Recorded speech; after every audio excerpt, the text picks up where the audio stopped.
29 और 30 नवंबर को बन्नू और खैबर में फितना खवारिज के खिलाफ बहादुरी से लड़ते हुए जाम शहादत नोश करने वाले 26 साल कैप्टन मोहम्मद जुहेबुद्दीन शहीद और सिपाही इफ्तिखार हुसैन शहीद की नमाज जनाजा पेशावर बन्नू गैरिजन में अदा कर दी गई। नमाज जनाजा में lieutenant general Umar Ahmed Bukhari, corps commander Peshawar समेत आला अस्करी हुकाम और जवानों ने शिरकत की। कैप्टन जुहेबुद्दीन शहीद और सिपाही इफ्तिखार हुसैन शहीद को उनके आबाई इलाकों में पूरे फौजी एजाज के साथ सुपुर्द खाक कर दिया गया।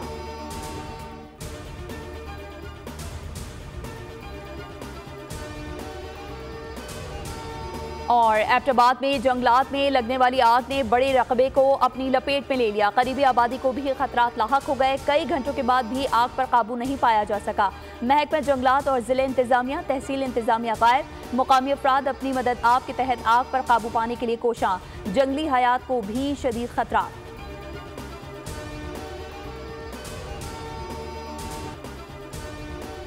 इस नाकामी को जो सियासी इज्तिमा के नाम पर इस्लामाबाद का अमन ख़राब करने की एक मज़मूम साजिश थी, 3-4 मुख्तलिफ ज़राए से रिपोर्ट्स आना शुरू हुई कि ये जो फ़ाइनल कॉल है, ये फ़ाइनल कॉल की गार्ब में कोशिश की जाएगी कि कत्ल गारत की जाए और कोशिश की जाएगी कि लाशों की सियासत की जाए। और ये गैर कानूनी प्रोटेस्ट इसलिए था कि इस्लामाबाद हाई कोर्ट ने इसकी इजाज़त नहीं दी।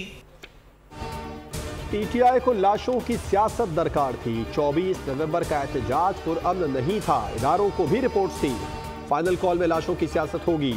वफाकी वजीर इत्तलात अता तारड़ की प्रेस कॉन्फ्रेंस। बोले G3 और क्लाशनकोव्स लेकर कौन पुरअमन एहतजाज में आता है। सबूत मौजूद है कि शरपसंदों के पास जदीद असलहा था। अदालत की इजाजत के बगैर होने वाला एहतजाज गैर कानूनी था।